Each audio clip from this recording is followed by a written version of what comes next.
Get out. Your mother is gone, and you are not my problem. Those were the first words Victor hurled at 8-year-old Lily just minutes after the funeral. No pause, no shame, just a cold shove into the rain, while his mistress watched with a smile.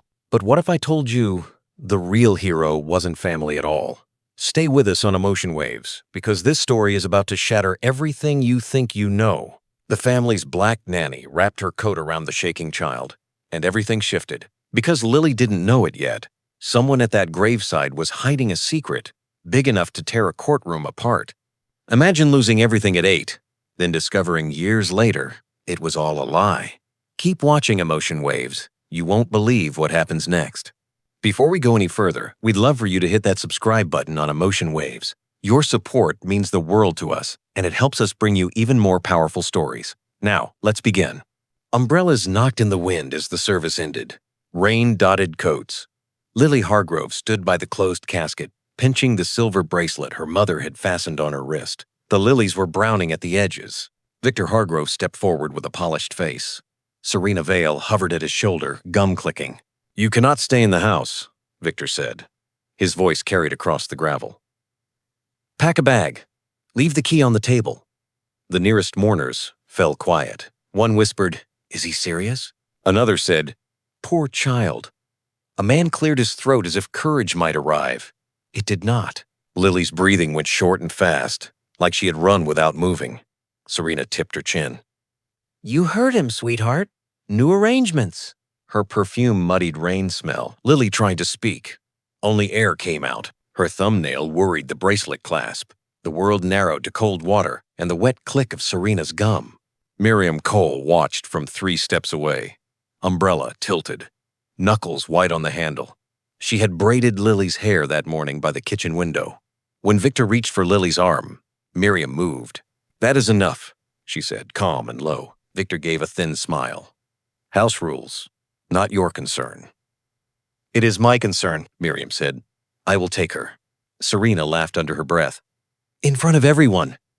Bold eyes tracked the scene. Someone muttered, "This is wrong." Another said, "Call her aunt." No, aunt appeared. Rain thickened now. Miriam wrapped her coat around Lily's shoulders. The fabric smelled like chamomile and starch. Lily leaned into it without thinking. Victor looked at the priest, then the sky. "Return the house keys," he said. Today, Lily unclipped the key from the ribbon in her pocket and set it on metal chair by the casket. It made a traitor sound. No one stopped them. Miriam guided Lily past the flowers and along the muddy path to the car. Her hand stayed steady on her shoulder. At the gate, a woman whispered, "That nanny has backbone." Her friend said, "The man is ice." Inside the car, heat fogged the windows. Lily pressed her palm to the glass and watched Victor fold his umbrella for Serena. Miriam clicked the seatbelt and set tissues in Lily's lap. "We are going home," Miriam said. Lily swallowed. "Can I keep the bracelet? It is yours." Miriam put the car in gear. The cemetery blurred to rain and lights. Lily held the silver until her pulse slowed. Under the noise, a thought formed. She was not alone. Miriam's apartment sat on the 3rd floor. 2 short flights of chip stairs that smelled like onions and bleach.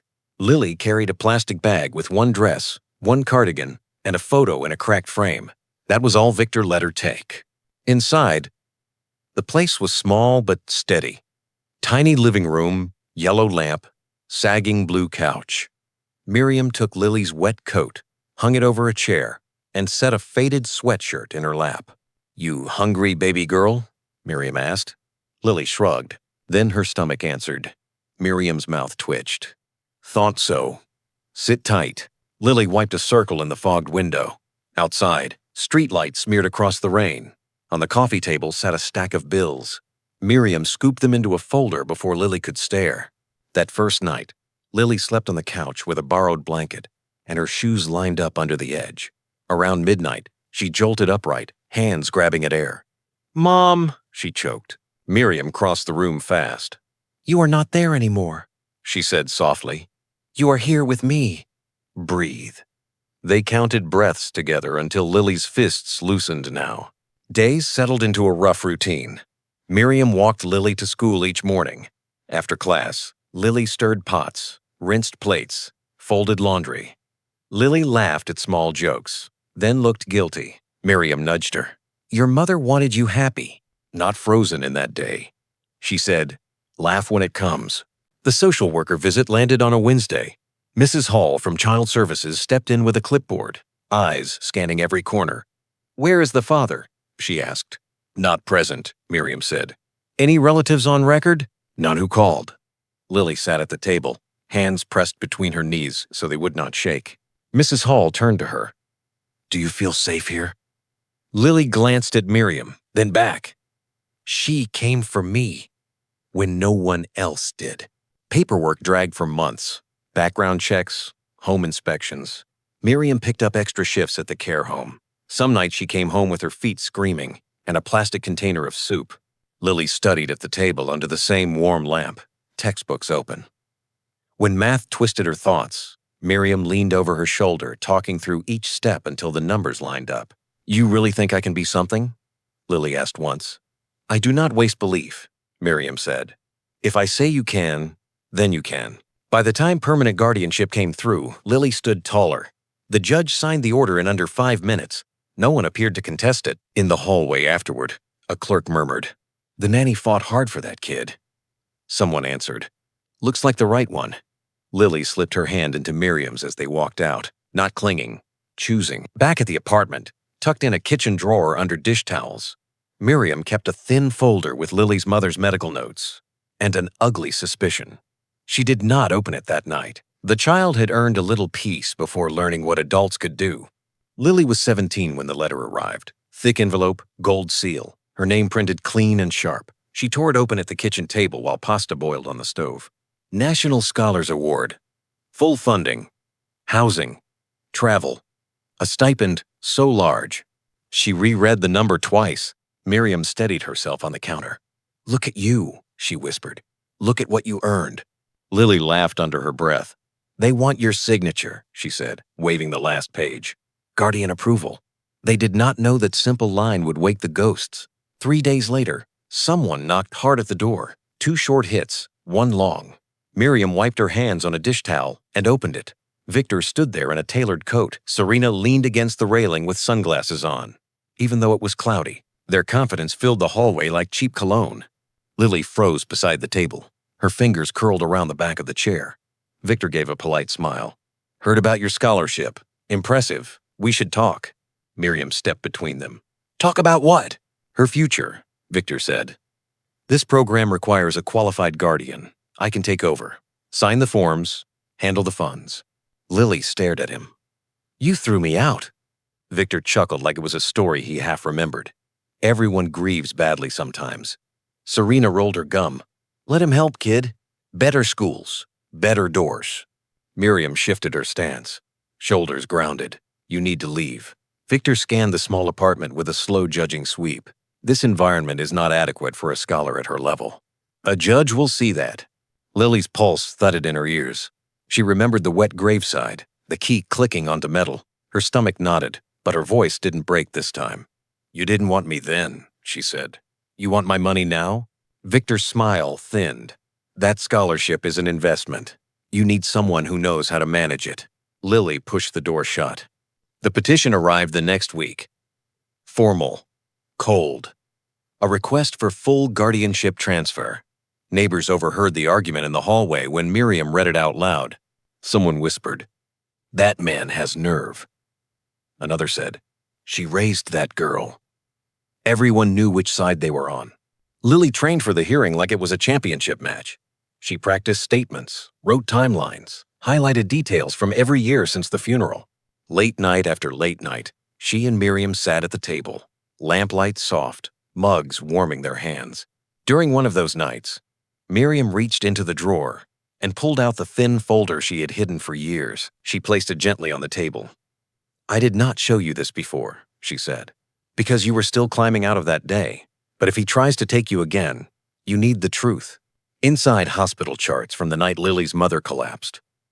Toxicology anomalies flagged, but dismissed.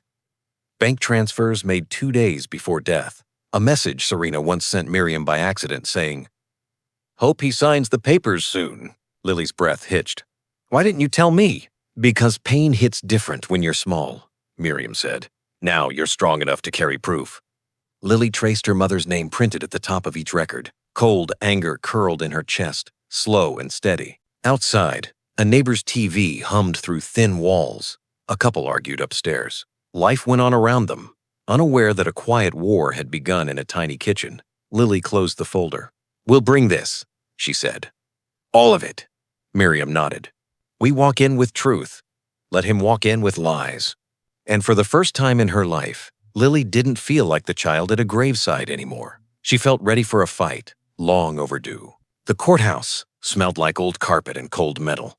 Lily walked in with her documents pressed to her chest. Miriam stayed close, one hand steady on her shoulder. Victor waited by the benches with a lawyer in a charcoal suit. Serena sat behind them, scrolling her phone like the place bored her. People whispered when they saw Lily. Someone said, "That's the scholarship girl." Another murmured, "The man looks too polished for his story." When the judge entered, the room stiffened. Victor went first. His lawyer painted him as a grieving widower who made a single emotional mistake years ago. Victor bowed his head at the right moments. He slid practiced sorrow across the room, like he had rehearsed it in a mirror. She deserved stability, he said. I regret the past, but I want to guide her toward her future. Serena nodded sympathetically, though her eyes stayed dead. The judge turned to Lily.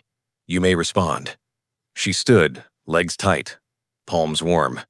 He didn't make one mistake, she said. He abandoned me the same day my mother was buried. A few gasps rose from the benches. Lily kept going. He didn't call. He didn't visit.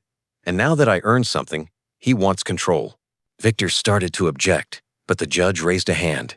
Miriam opened her bag and placed the thin folder on the table. Her movements were slow, deliberate. A curiosity ripple moved through the room. Papers slid forward. Lily watched Victor's jaw lock when he recognized the first page. These are the medical notes from the night her mother died, Miriam said.